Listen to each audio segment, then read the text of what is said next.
junior de René Cassin. Bonjour, la classe de CM2 du Collège français René Cassin a le plaisir de vous présenter sa première émission de radio. Tout d'abord, à l'occasion de la Journée des droits de l'enfant, célébrée le 20 novembre, nous avons sélectionné quelques articles qui évoquent le travail forcé des enfants dans le monde. Puis, nous parlerons de ce que voient, si l'on peut parler ainsi, les aveugles de naissance. Et enfin, pour terminer sur une note plus légère, nous découvrirons comment s'alimentent certains papillons dans la forêt d'Amazonie. Rien n'est plus important que de bâtir un monde dans lequel tous nos enfants auront la possibilité de réaliser pleinement leur potentiel et de grandir en bonne santé, dans la paix et dans la dignité. Ce sont les paroles de Kofi Annan, secrétaire général de l'Organisation des Nations Unies. Alexis, peux-tu nous dire pourquoi nous abordons aujourd'hui le problème du travail des enfants ? Plus d'1 milliard d'enfants sur Terre, soit plus de la moitié au monde, souffrent de privations extrêmes liées à la pauvreté, à la guerre et au sida. En 2005, un enfant meurt encore toutes les 3 secondes, sans parler des millions d'enfants privés d'éducation, de soins, de nourriture, d'eau potable. Demain, le 20 novembre, on célébrera la Journée des droits de l'enfant. Nathan, peux-tu nous lire quelques extraits de la Convention des droits de l'enfant ? La Convention des droits de l'enfant a été adoptée en 1989 par 191 pays dans le monde. Seuls les États-Unis et la Somalie ont refusé.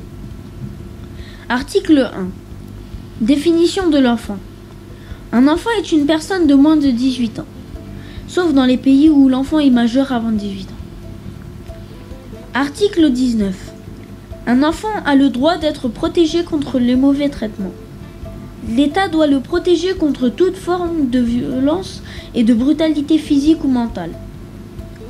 Article 20. Il a droit à une protection même s'il n'a pas de famille. L'État doit alors le protéger et l'aider. Article 24. L'enfant a droit à la santé et aux services médicaux. Et enfin, article 28. Tout enfant a droit à l'éducation. Et peux-tu nous donner des exemples de travail forcé que font les enfants ? Quand on fait travailler les enfants pour fabriquer des jouets, ils utilisent souvent du bois et de la colle et peuvent s'empoisonner avec les peintures, les produits, etc. Ils ont souvent des maladies de la peau. Dans les pays pauvres, les enfants sont souvent employés dans les maisons des gens. Ces enfants ont une santé fragile parce qu'ils travaillent trop et souvent maltraités. Quand ils travaillent dans des mines, ils creusent, portent des charges très lourdes. Ils risquent alors des fractures à cause des chutes de pierres et des maladies des poumons à cause de la poussière dans les mines. Enfin, des milliers d'enfants sont forcés de se prostituer, c'est-à-dire de subir des rapports sexuels avec des adultes. Ils risquent alors d'être traumatisés toute leur vie et d'attraper des maladies comme le sida. C'est sans doute le travail le plus terrible pour un enfant. Merci Nathan. Maintenant, allons voir comment rêvent les non-voyants de naissance. Alexis, que peux-tu nous en dire ? Comment rêvent les aveugles de naissance ? Avec des bruits, des sensations ou même parfois des odeurs et non avec des images comme les voyants. Lorsque nous rêvons, le cerveau se déconnecte de notre environnement. Pour fabriquer les rêves, il pioche dans sa bibliothèque de souvenirs liés aux 5 sens. Chez les voyants, un sens domine les 4 autres, la vue. On dit d'ailleurs voir en rêve. C'est pour cela que la plupart des rêves sont très visuels. Les aveugles de naissance, eux, n'ont jamais pu stocker d'images. Leur cerveau construira donc leurs rêves à partir des souvenirs provenant des autres sens. Merci Alexis. Fenouir, tu as trouvé un article intéressant sur l'alimentation de certains papillons de la forêt d'Amazonie. Tu peux nous expliquer ? Dans la forêt tropicale amazonienne, en Amérique du Sud, des papillons ont un drôle de comportement. Ils boivent les larmes des tortues. Selon le scientifique qui a étudié les insectes, les larmes de ces reptiles contiennent beaucoup de sel car ils mangent de la viande. Or, Dans la forêt, loin des océans, il y a très peu de sel. Et les papillons, herbivores, en ont besoin pour vivre. Le scientifique n'a pas réussi à savoir si les tortues sont dérangées ou non par tous ces papillons qui tournent autour d'elles. Mais, selon lui, cela ne leur fait pas mal. Des abeilles aussi tentent parfois de venir boire les larmes des tortues. Mais les reptiles semblent préférer les papillons moins bruyants. Après les papillons, insectes très sympathiques, parlons maintenant des animaux dont il faut se méfier. Finwir, quel est l'animal le plus dangereux pour l'homme? L'ennemi public numéro 1 de l'homme n'a ni crocs ni griffes, il mesure moins d'1 centimètre, fait moins peur qu'un requin et c'est une fille. La femelle moustique. Quand elle pique un homme pour nourrir ses petits, elle peut lui transmettre tout un tas de maladies qui peuvent être mortelles, comme la fièvre jaune, la dengue, le chikungunya et surtout le paludisme. Le palu tue une personne dans le monde toutes les 30 secondes, soit plus d'1 million de victimes chaque année. Ensuite, deuxième du classement, les serpents, qui causent 10 000 morts par an. Viennent ensuite les scorpions et les crocodiles, 2 000 morts par an. Les requins arrivent loin derrière.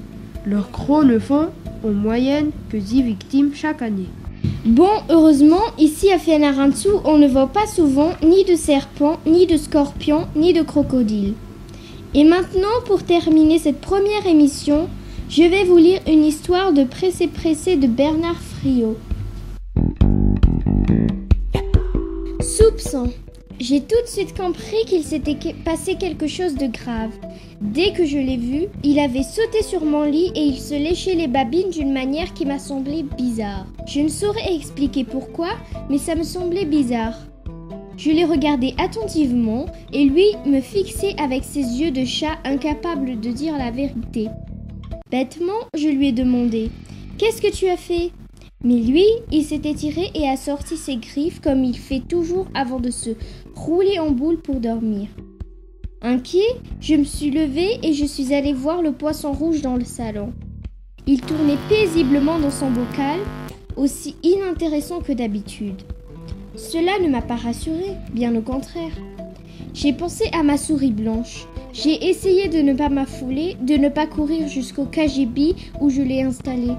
La porte était fermée. J'ai vérifié cependant si tout était en ordre. Oui, elle grignotait un morceau de pain rassis bien à l'abri dans son panier d'osier. J'aurais dû être soulagée, mais en regagnant ma chambre, j'ai vu que la porte du balcon était entr'ouverte. J'ai poussé un cri et mes mains se sont mises à trembler. Malgré moi, j'imaginais le spectacle atroce qui m'attendait. Mécaniquement, à la façon d'un automate, je me suis avancée et j'ai ouvert complètement la porte vitrée du balcon. J'ai levé les yeux vers la cage du canari, suspendue au plafond par un crochet. Étonné, le canari m'a regardé en penchant la tête d'un côté puis de l'autre.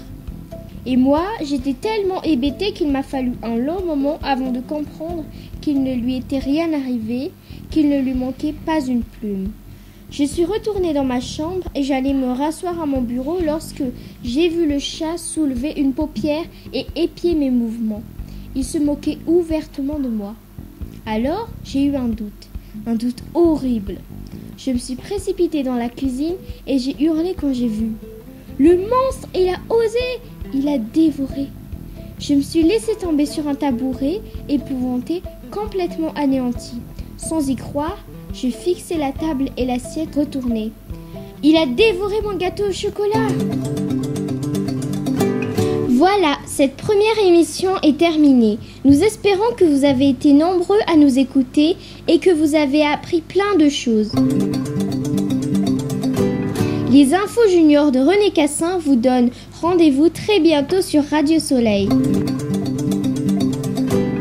Merci à l'Alliance française de Fianarantsoa de nous avoir accueillis dans ses locaux pour nous permettre de réaliser cette émission.